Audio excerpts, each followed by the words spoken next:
Well, my name is Paul Osenar. I'm the CEO of Protonex Technology Corporation. So what do you do? Can you please give us a brief description? Well, so Protonex is a 10-year-old startup.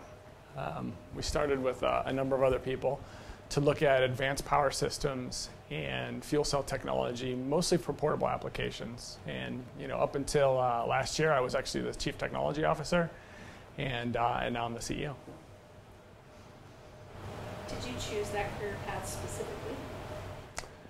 Not particularly. I actually really like the technology side of the business, and I strove to stay in the technology side of the business for obviously for quite some time, for nearly 10 years. But at a certain point, I couldn't dodge the leadership responsibility any further. What I like about fuel cells and our business as a whole is there is a lot of advanced research, and so I can put my material science experience to work in and amongst solving HR problems and other business issues. Why did you choose your career path, or did you find it through mentorship? I think it really found me, right? It wasn't so much that I chose to go and start a company in fuel cells, but just a whole variety of random happenings, projects that I was involved in right out of school that led to the opportunity, and myself and others decided it was the right time to found a company and exploit a niche that was being under investigated across the industry. And like I said, it wasn't really something that we sought out to do, but the opportunity seemed to be there, so we took it. Now, how did MS&E help you achieve those goals? It's funny, I talk almost daily about some aspect of material science, and our company is actually very system-centric. A lot of mechanical engineers, a lot of electrical engineers, software people, and so materials is not the driver of our everyday innovation. But at the root of most problems in a system side, there's a material solution or a materials improvement, and so it comes up a lot.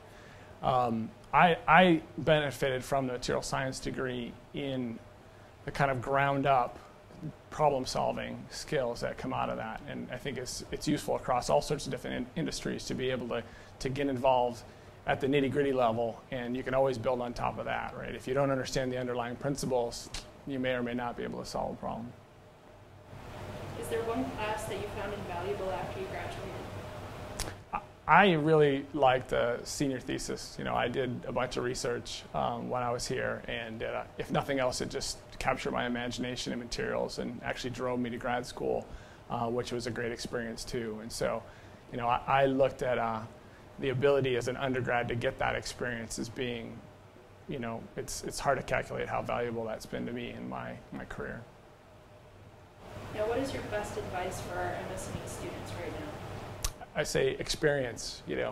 One of the reasons I came to Cornell was you could do a co-op, and you could do research as an undergrad, and both of those, turned out to be great for me. I think anything you do to get practical experience and apply what you're learning in classroom, to real-world problems, gives you the opportunity to find out what you like and don't like. And that may be the most important thing to do as an undergrad, is figure out, what is it that I really have passion for, because that's what you should really try and do in your career.